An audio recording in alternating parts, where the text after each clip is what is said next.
So, as mentioned to you earlier, today, President John Dramani Mahama assented to a number of bills, about 11 of them. But largely the one that most Guineans are happy about is the e-levy bill, the betting tax, among others. So, for the list of bills that have been scrapped, we have the repeal of the Electronic Transfer Levy Act, which slapped some 1% on electronic transfers, betting tax, which has some 10% withholding on betting winnings, and that was passed by the previous government. Now it has been repealed, and this law has been assented to by President John Dramani Mahama just today. As well, the emissions levy repeal bill has been assented to by President John Dramani Mahama. We also have the earmark capping and realignment bill, which takes off the cap of some funds which was made known in the 2025 budget when Finance Minister Dr. Kasila Tuba made a presentation on the floor of the House as well. There's also the assent to the Public Financial Management Amendment Bill.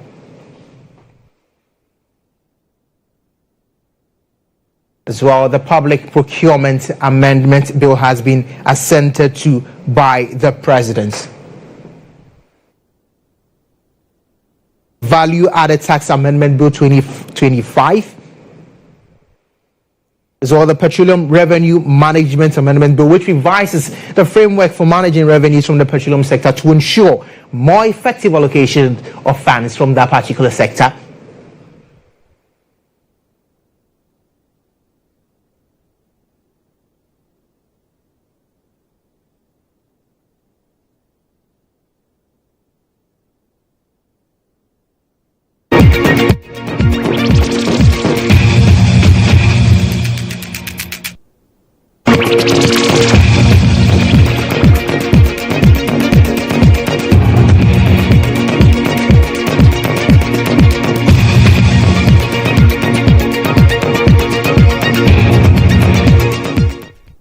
Mentioned to you earlier, a number of these bills have been assented to after it was passed by Parliament as well. We have the Gold Board Bill 2025, which has as well been passed. It establishes a regulatory framework for gold mining, trade, and export to boost the sector's contribution to the economy. But largely, the focus of many Ghanaians has to do with the e-levy bill. It has to the repeal bill. It also has to do with the betting tax repeal bill, or which falls into our income tax amendment bills for 2025. Now, here is the catch. For many who are wondering whether this has come to be, this is what we all have to pay attention to. And the GRA has made that particular statement quite clear through its Commissioner General Anthony Kwesi Sapon, where he's made the indication largely that once they get the go-ahead from President John Dramani Mahama, they will ensure the implementation of the repeals of all of these taxes, including the e-levy and the betting tax. What we do have to pay attention to now is that largely, if you recall, the e-levy for that particular matter was brought to bear in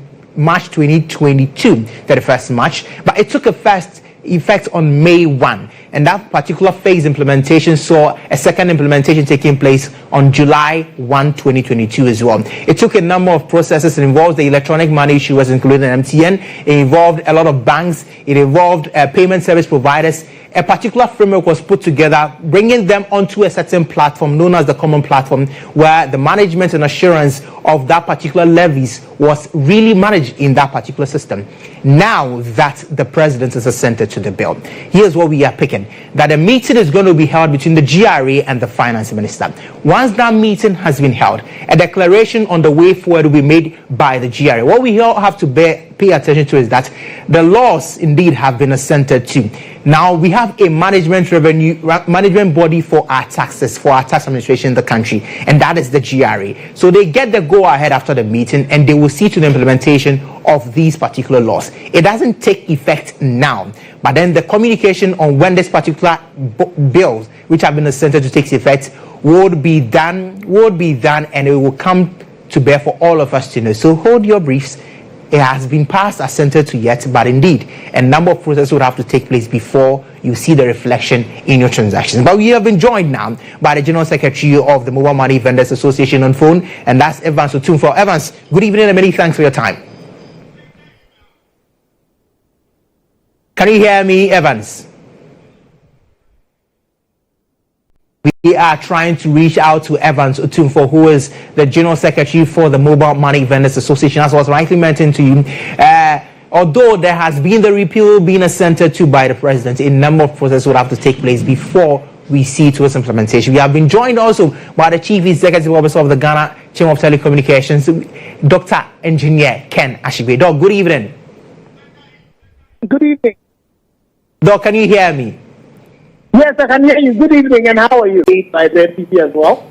But the NDC, the president's 120-day social contract that he has with Ghanaians, is being able to move this from a manifesto promise into a budget statement item, into a bill, and now the bill has been accepted by His Excellency the President. What we currently are waiting is for the Gazette to be done. Once the Gazette is done, the GRA will then base the time that the charging entities, the EMIs, the banks, the savings and loans would need to recalibrate their systems, move them from the test environment into the production environment, offer a period for which the implementation will start. And so once the implementation starts, what you will see is that you might still see the e-levy text on your notification, but it will be set there. And then it will take us a while to now take that notification completely away. So I think it's in terms of policy implementation that the president was able to do this topic. And we've also been working with the GRA in the background, waiting for the Gazette to happen so that we would be able to kick in the process and make sure that the implementation is flawless. Now, at the policy stage of e-levy, so many phases. At the implementation stage, we saw the same. So the bill was assented to on the 31st March. It came to be on the 1st of May 2022, the first phase of the implementation. And indeed, after all EMIs, banks, PSPs were enrolled onto the common platform, we saw the second phase taking full effect on July 1, 2022. The question lingers in many minds that once you're on the common platform, taking out the tax lines, should they expect it to take a longer period? Or for you, even as a chamber, are you seeing this implementation of the repeal bill being assented to now take a lengthier time as compared to when it was implemented as a tax? No, I'm not too sure it will take as much time. What would have to happen is that the GRA would have to do a reset on the common platform, what they call the LMAT. Yeah. And then the various entities, the banks, would then have to also do the reset and the recapitalization. That should not really take too long a time to do. It is the reason why we're taking a phased approach, so that we can start off with a process where we set the system to zero, and then you would still see the e-levy text on your notification, and then we can then take a while to now do all the recalibration, and then take all the systems and the check and make sure that all the systems are done and the notifications are taken away. The interesting thing to note is that, even when you take particular EMI, they have various channels that they use in this, mobile money and as such the e-levy implementation. So you have to do the recalibration on all the systems, and so that's what is going to take a bit of time. But I'm not too sure it's going to take too long, because I know that GRA, for example, have in the test phase been trying this. Some of our members have also been trying that. But the interesting thing is on these IT systems is that you go touch one system, by the time you see it, there could be unintended consequences.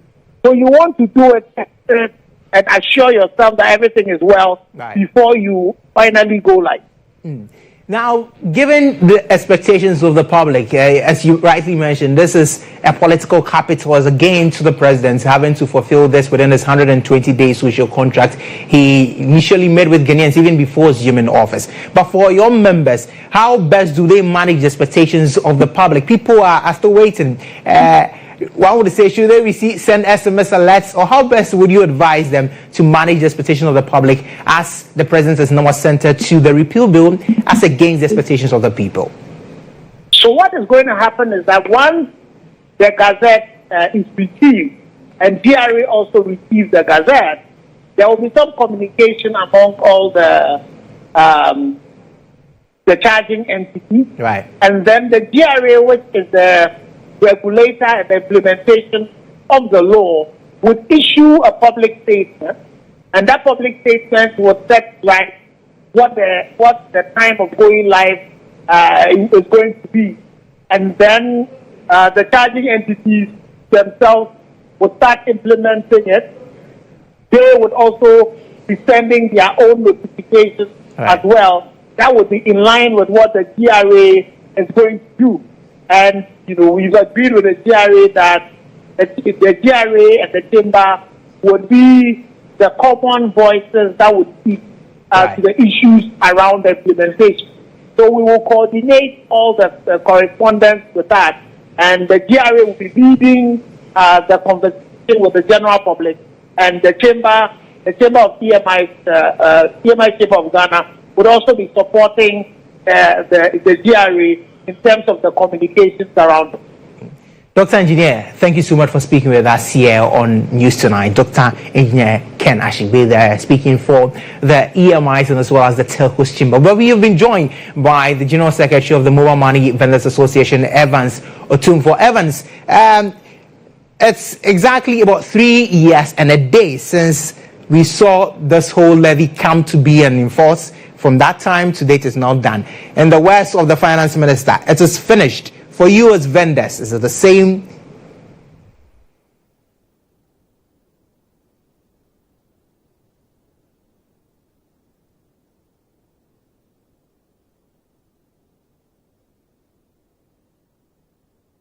Evans, if you can kindly unmute yourself for us, we are not able to hear you.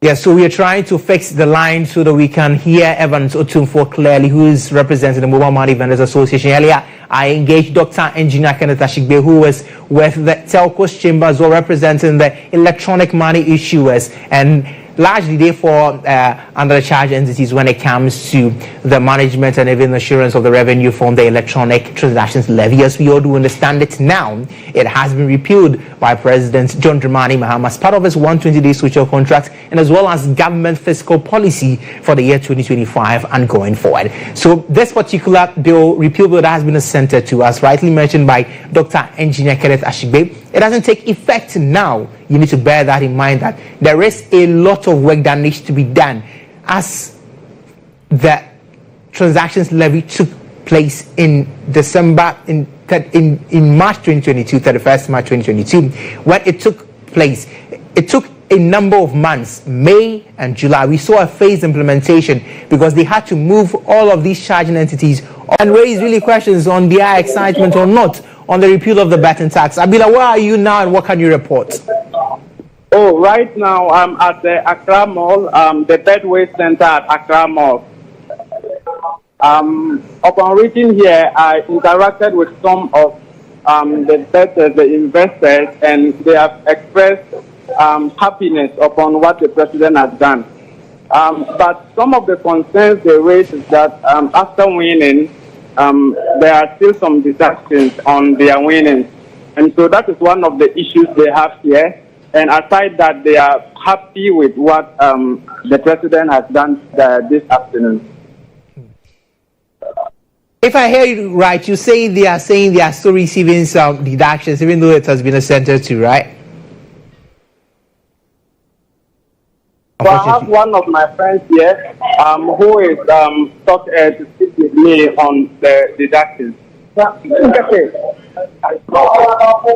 Yes, so please, your name and your name. Oh, please, can you speak with us? Please, your name and. Yes, so I'm still getting some of them to speak with me. Please, can you speak with us? Hello, I'm from GHOne TV. President Mahama has signed the betting tax to replace the betting tax. It's not on camera. We'll get a phone call. What is your reaction to Mahama signing the tax? To be honest, it's a very policy the government has brought about, because at the end of the day, you don't give anyone money, yeah, to use that particular money for bet. So if I'm using my own money and you want to tax me because of the fact that I'm using my own money, it's not good. So how do you feel now that President Mahama has signed the bill? It's an excellent decision by the president, and trust me, we are all happy. Everybody here is happy, and we thank the president for thinking about us, and he should keep it up. Thank you very much. He also signed the e-levy and the emission tax, among other taxes. The same thing I'm talking about, that you don't give anyone money. Somebody you go at the end of the day, when you earn an income, our income is taxed already. Income tax, you know that. Yeah. So I use my money to do something, and you want to tax that particular thing again. So we thank the president. That was our reporter Abila there around the Agyabeng area, where he was engaging the public largely on the reaction to the repeal of these bills. That's the e-levy act, and as well as the betting tax. We saw some 10% withholding tax being implemented by the gamers in the country. When those you make some wins, they withhold some 10% of it. But as we have rightly told you, the implementation of this particular assented bill would only take effect after gazetting and as well some official communication going to the GRA, and then they would engage with all the charging entities, and the process for implementation would be announced thereof. What we do understand now is that the GRA is expected to go into a meeting with the finance minister, after which they will release a statement, and that will detail the processes that the repeal of the e-levy, among others, will follow. But this has been Insight on GHOne TV and News Tonight.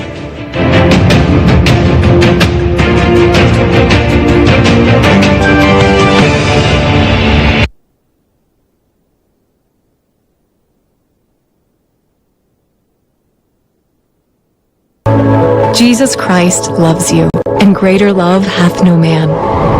Because of his love, he opens the way. He opens eyes, ears, and minds. Open your heart and experience General Conference of the Church of Jesus Christ of Latter-day Saints and feel his love. Greater love.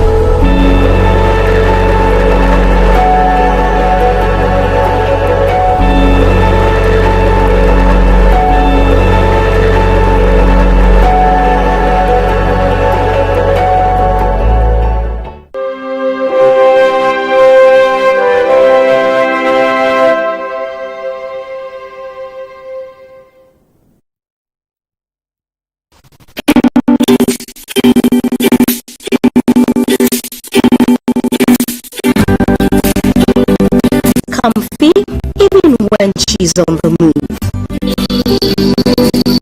That's the Flora Kids baby diaper.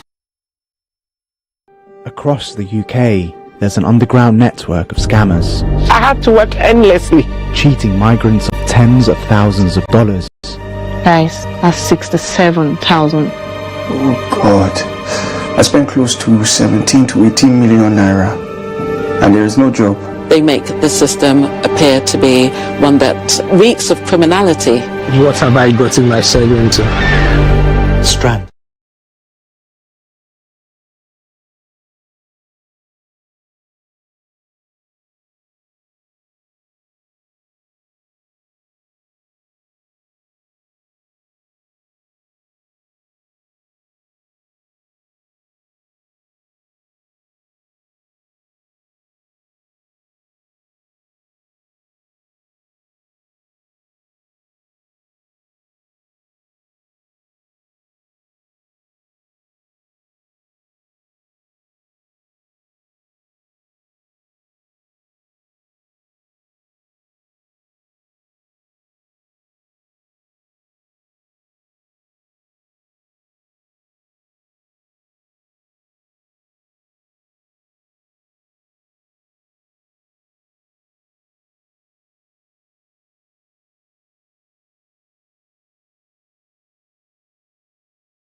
Welcome back to the bulletin. This is News Tonight on GHOne TV. To some other stories now, President John Dramani Mahama has directed the Greater Accra Regional Minister to take a tough stand against people whose properties are blocking waterways. This move comes as part of efforts to curb the recurrent flooding issues as the rainy season approaches. The President gave the command following a visit to Malam Junction Ramsar site, where large portions of the area have been sold to a private developer. Take a look. Hello. The flooding in the city is caused by human activity. We are the problem. What is happening here does not affect the factories here. The water comes from somewhere, and once it can pass and continue, it will back up and affect the communities beyond. These are streams that existed long before our grandfathers were born.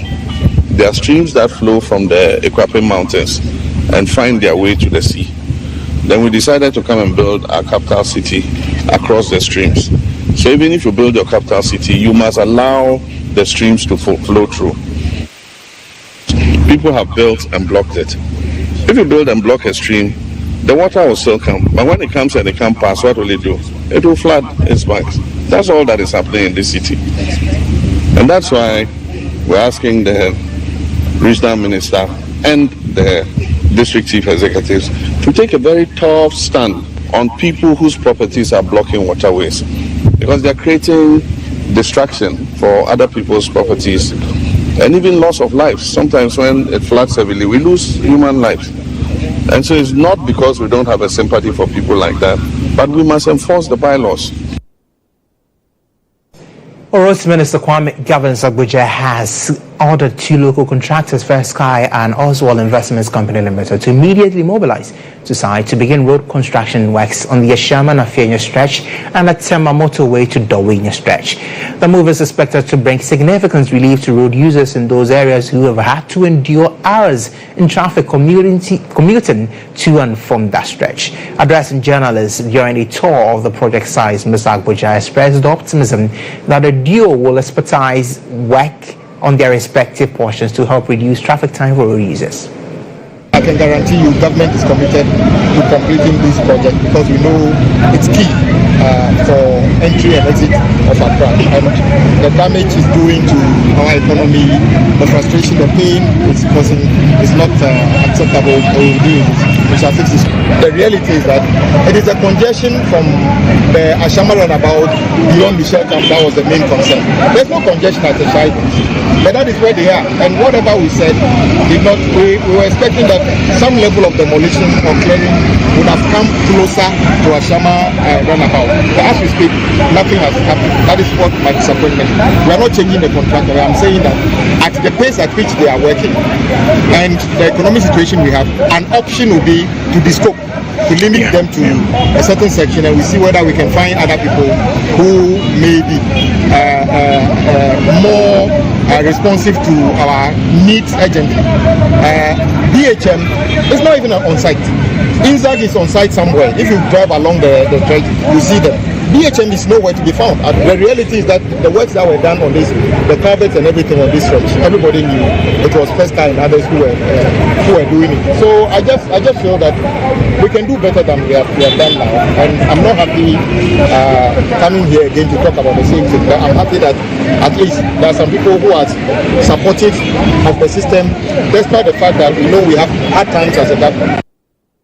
Greater Accra, we head to Greater Kumasi, where some constituents of Menchia South constituency are demanding the immediate return of 100,000 Ghana cedis from the constituency's common fund. This amount was donated by the former MP and MPP vice presidential candidate Dr. Matthew Opoku-Prempeh to victims of the Idum Railways fire. On April 2, 2025, Dr. Opoku-Prempeh contributed 150,000 Ghana cedis to assist the fire victims, with 100,000 Ghana cedis reportedly sourced from the Menchia South Command Fund. Let's hear him.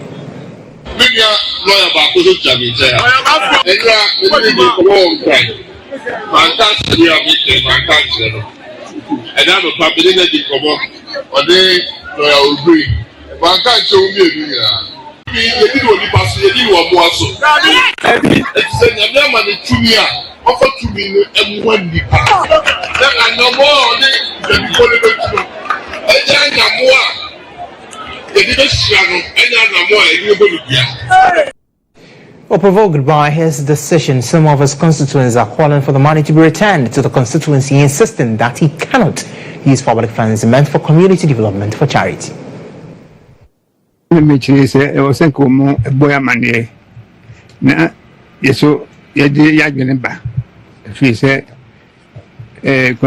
no on kwana igoluha necessary crowd enyo no na ebeye MP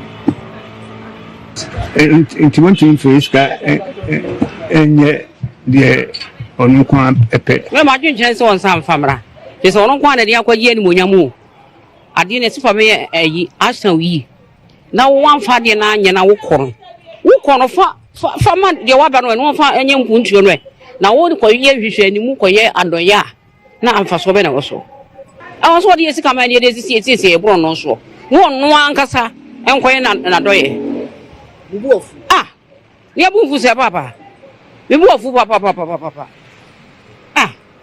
ade na ye dia wa fa nyampuntuo bia puntuo be pa na poye na wo santu ta bontene so wa anya hwe bibia ni santu ta ha chese wo ye na wo diskana to wa na wo dia kwaje ni munyoma ho on fi ade emre ehia puntuo so adoye dia so wo so efiri ono ani boto no wadeko but bibia wo se ba ntem ade ense fanse eko no ho no de akwa akokoye adoye so me mintumi ma magimi nuyen ho no musika so me de kwakoye adoye dia ma wo se obu akwentama ayi dio ono obisina nemo na nsana wako ntiso mu akwenta wentumi fasade no konkoye sa adoye no mum de mene ne ya adwene adoye koye ne de me nya meriko me adwene tire pa de me no me mfuaso kwa fi sa ashta ha yo ma me fon painfo wo ha o mu yere sese da me sabi ko do mu di ko mu nya wo mu se o mu nyoma na hye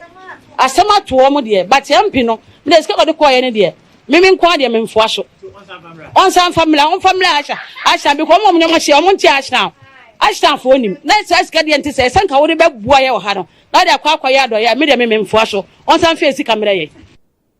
Well, the ranking member of the Defense and Interior Committee, Reverend GHOne and Team Fojo, has triggered processes for officials from the Police CID, Narcotics Control Commission and the National Intelligence Bureau to provide updates to Parliament's Defense Committee on the states of investigations into a series of high-profile cocaine busts, including one allegedly involving drugs valued at $350 million. In a letter addressed to Chairman of the committee, the Assin South MP, Reverend Team Fojo, also raised concerns about two suspicious flights, Airmed flight NA23AM and Kabage Antonov AN12B, that landed at Kotoka International Airport from Gran Canaria on March 25. Before we delve more into this, let's bring you excerpts of that presser by Reverend GHOne and Team Fojo, which raised concerns about these security developments.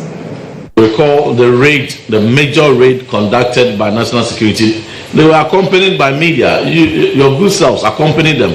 You showed the whole country the videos of containers filled with gold bars and various cash in denominations of United States dollars and cedis. It was in a full glare, it wasn't secret.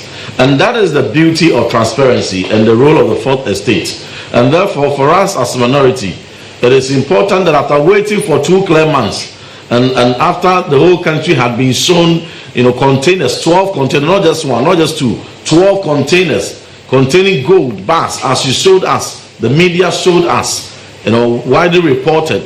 It is respectful that national security reports back to the nation what has become of those gold bars, what has become of those cash, because it was shown to the whole country, and they must equally account for what has happened to the gold and the cash, and more importantly, the corporates behind it, and for what activities those gold and cash were intended for to be undertaken in the investigations are completed. Copies of the directive was sent to the Minister of Transport and the Commissioner General of the Ghana Revenue Authority, highlighting the government's close oversight of the issue.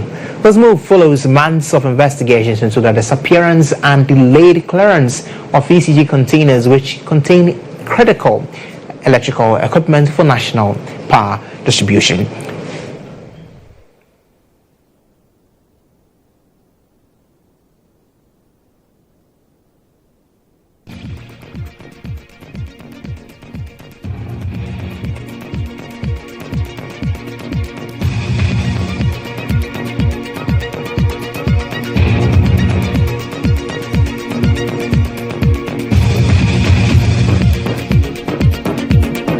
Let's engage energy analyst and research and policy analyst with the Institute for Energy Secretary Derek Emmanuel on this particular matter. Good evening and many thanks for your time.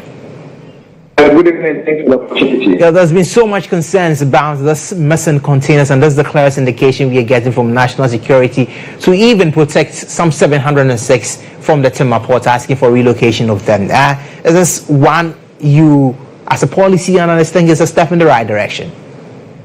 All right, thanks for the opportunity. I think in the right direction, I never feel I should do this in the first place. When you rightly stated I was a confidential memo, so you act out the media. We are not as we expected. What we expected was that it is going to be confidential, then probably it's not supposed to be here. I think it's not confidential, then people should be standing fire for it.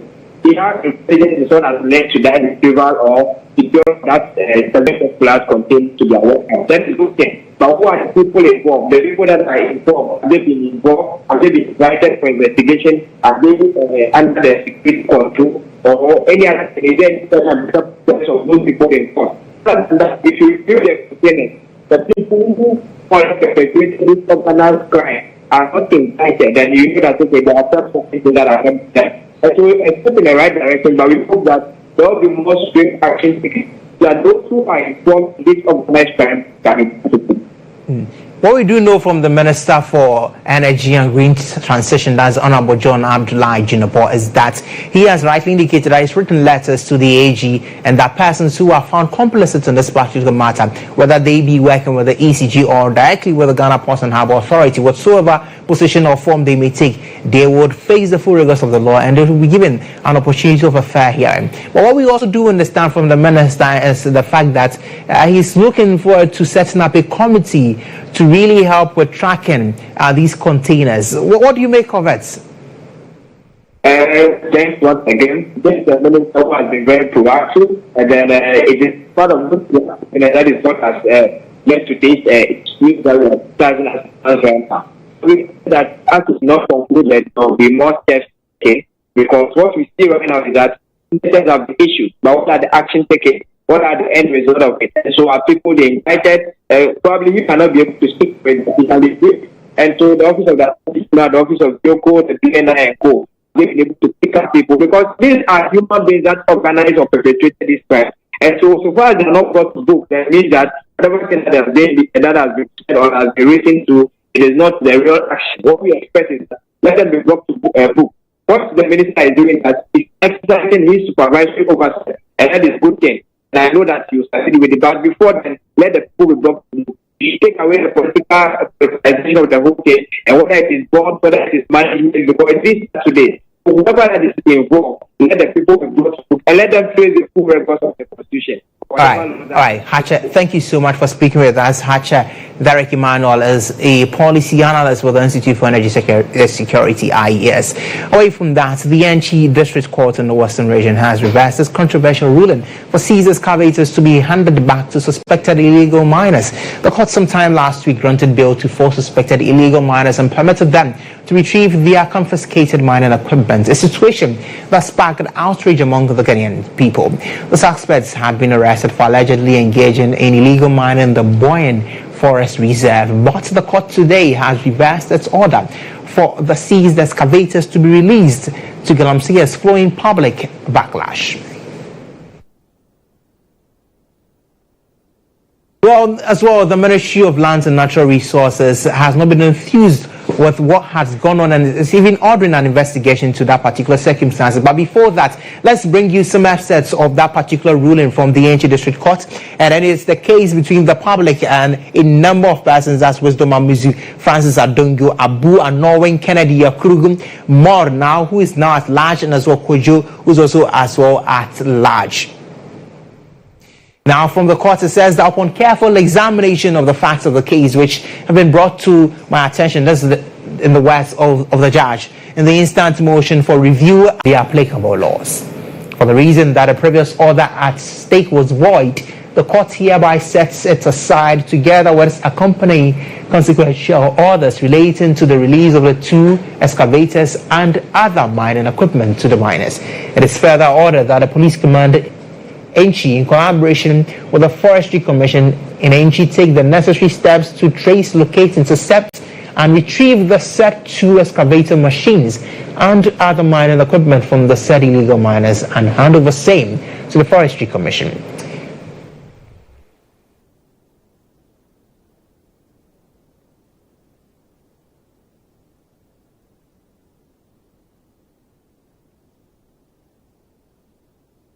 It's now time to turn our focus to some other happenings in the world of business.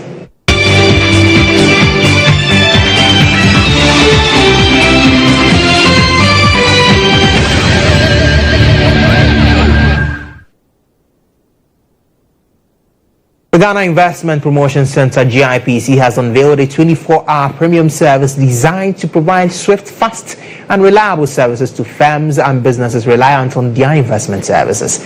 Initially piloted in the Greater Accra region, the service is expected to expand to other parts of the country. There is more in the following report. The GIPC's 24-hour premium service initiative aims to expedite key processes, including registration of investments, processing of renewals, as well as issuance and renewal of automatic quotas, all within 24 hours of receiving necessary payments. There's the need to look at our own work processes.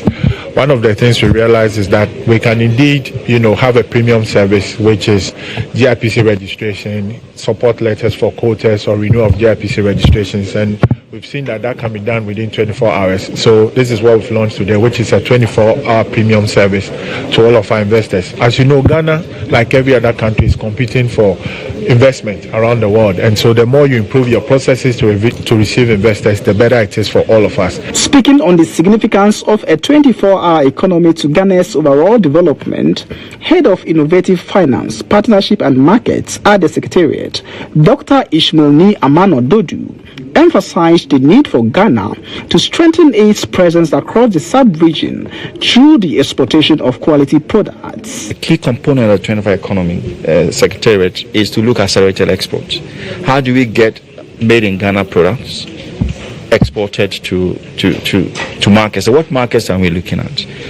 If you look at the West African market, we're talking about 425 million population. This provides huge market opportunities for us. Already, Mali, Niger, Burkina, Sierra Leone, Liberia, Guinea, and Cote d'Ivoire, and Benin, and Togo. These are countries, not to talk about Nigeria, they are countries that already depend on us for key products. The center explains that this launch reaffirms its commitment to the Africa Continental Free Trade Area Protocol on Investment, which facilitates visas and permits for foreign workers, employees, and consultants designated by investors, and streamlines investment administration procedures. That's it for the business brief. We'll bring you more local stories after this break.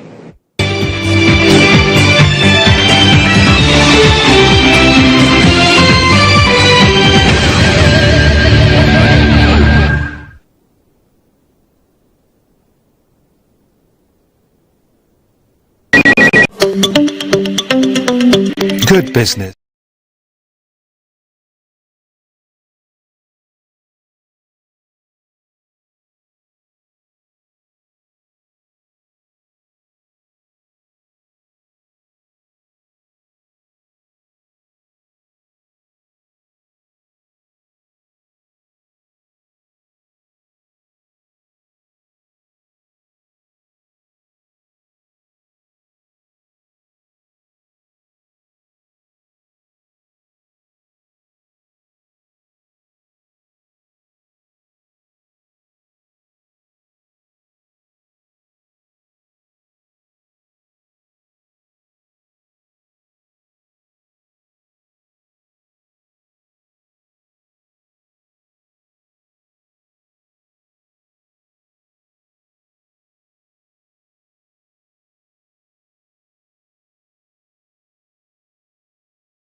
Welcome back to the bulletin. Now, a 3-unit classroom block and lavatory at Peki Wodome AP Primary School in the Volta region have undergone a remarkable transformation due to the benevolence of a philanthropist known as Sassy Ladies International.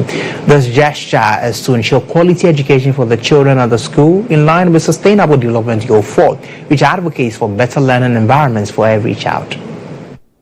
Peki Wodome EP, they called me and said, oh, they've done quite a bit. They also want to add some things to it. So they gave us chairs, they gave us drawers, chests of drawers. They've done the toilets. Right now, water is flowing. It wasn't flowing before. They brought a poly tank. They brought books. The school's headmaster expressed how this initiative will reduce their dependency on government funding for classroom renovations. By God's grace, they have come to our aid and they have helped us so much to enhance our facilities. And as we can all see around, we are now having a modern KG facilities and play items. We are very grateful to them. And we also hope that we will also put it into a very good use so that the children will also become our future leaders. Charlotte Urinchi, Public Relations Officer of Sassy Ladies International, explained that the goal of this project is simple. Every child deserves access to quality education. We have built a modern classroom for them, a modern classroom which is behind us. We also built toilet rooms, 4 toilet rooms. We gave them 4 basins. We also gave them a new ceiling. We're giving them ceiling. As we said, we've done a complete renovation for the old site. And so these are some of the things we came to do to honor our president, who is Madam Millicent Adansi, or Mrs. Millicent Adansi. It's now time for us to do the latest in our world of sports.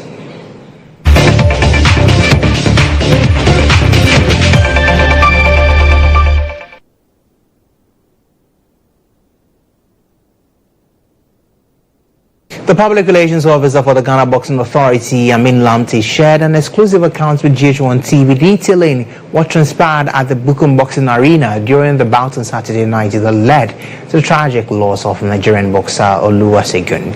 He spoke with my colleagues Joel Lechampon and Monica Bukari on the game. The point that you're saying that the guy was supposed to fight on Friday, he couldn't fight, why Saturday? GBA, our job is to listen to you. They brought their message to the GBO on the GBA table. We scrutinized it. We've gotten the information, the license about the boxer. So that was why we gave them the green light. So on that very day, we all saw he was leading round 1. Round 2, he was leading. He was dictating the fight. Round 3, as we all saw, he was dictating the fight. There was nothing like there was any hefty point that was landed. Nothing. He just retreated a bit and went to lean on the ropes, and that was it. So the referee who was counting, he counted 1, 2, before 3, he realized that look, something is going on. He invited, you know, the, how they call it, the ringside physician, and he was supported by the National Ambulance Service paramedics. He was closer to me. They came, they took care of him, they did everything. Partially, he was resuscitated. He was resuscitated partially. Wow. Okay, so we saw, and then they decided to transport him to Kolebu. We all know, you know, Arena to Kolebu, just about 2 minutes drive. So they took him there straight to the emergency. They checked him, they look at him. He was placed on oxygen.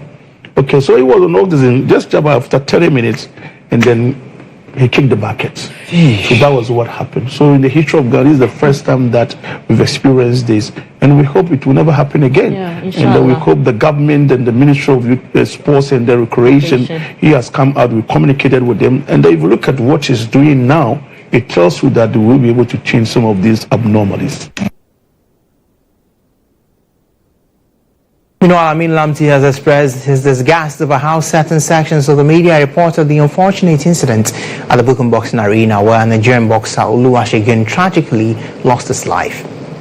Deception and the misinformation put out by people, sometimes I feel it very, very bad. Joel, you know, a lot of our guys who are in the industry are untrained. Because journalistically, as a lecturer in journalism, PR, communication, marketing, I always tell my students that, look, in going to cover an event, if you hear something, Don't just be in a hurry.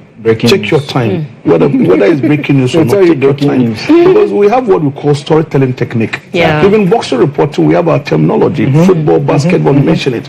So when something did happen, the most important thing is you describe that as a crisis. So the first thing you do is crisis analysis. How did you analyze it? Most of those who put out those wrong information out there, they were not at the boxing arena.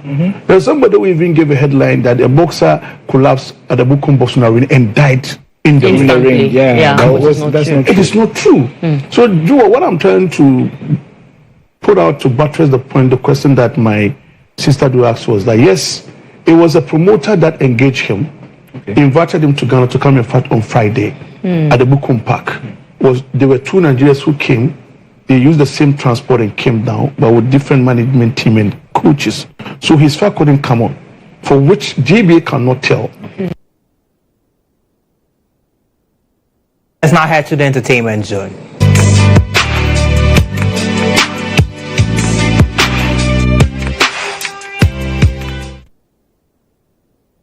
GHOne TV's flagship entertainment program Rhythms Live earlier today paid tribute to the legendary Osibisa Band, one of Ghana's first music exports to gain international recognition. The special tribute show brought together several music icons to celebrate the band's profound impact on Ghanaian music, the African continent, and the global music scene. There's more on this report.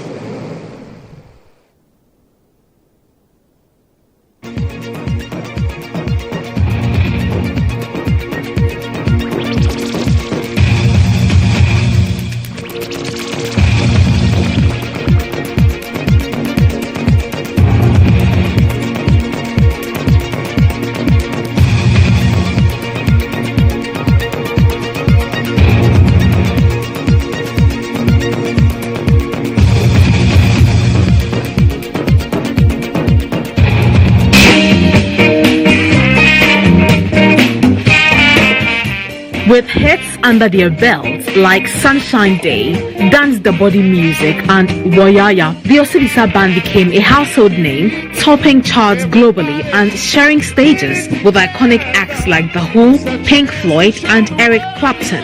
The band formed in London in 1969, blended traditional African rhythms with rock, funk and soul to create a unique sound that captivated audiences worldwide. The band's name, Osibisa, is derived from the Ghanaian Akan language meaning crisscross rhythms.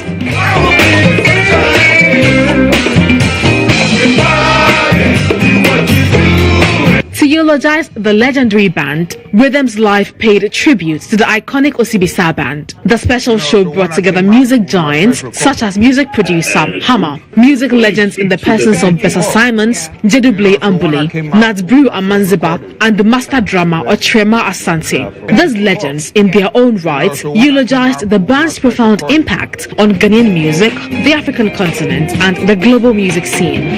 Brother of founding member Joe Tonto kick-started the show on how the Osibisa Band came to be. He formed a band called the Caspo. And he invited his brother, like you said, Mark Tonto, who was also playing with the Commerce, the Uhuru Dance Band. Right. He played with Commerce, then he left to Uhuru Dance Band, and they were playing. So then he went there, and with Saul Amafio and other Caribbean guys, they formed the Osibisa group. Music producer joined in the conversation by expressing his heartfelt admiration of the music group. Detailing how original and unique their sound was, he made a call to stakeholders to do more in preserving the memory of our legends by holding exhibitions in their honor and inducting them in our educational curriculum. They should be taught in schools. You know, their story and what they did has to be in the minds of our kids. Our kids don't really know them. You know, if I ask my boys in SS about Osibisa, they'll tell me they don't know them. It is wrong. It is wrong. We need to induct our kids with this information. Right. Very important. Music legends Bessa Simon, Jeduble Ambuli, Amanziba Natbrew, and master drummer Otrema Asante took turns to reminisce on their fond memories of the band on how they influenced their art forms. Played for them at a dinner party someone, had for them. Then when we were playing, Mac Tonto came, he was standing by my side. We talk and he said, "Hey, Joe, anytime you find yourself in London, come and look for me." I was going through a lot because it was very difficult times because I was trying to introduce the traditional talking drum into mainstream, music, and Ghanaians were not ready for that because this was the time that pop music was all over the place, With performances by Inchinchim Band on some of Osibisa's timeless classics, it was clear that the music remains an integral part of our shared cultural heritage, a testament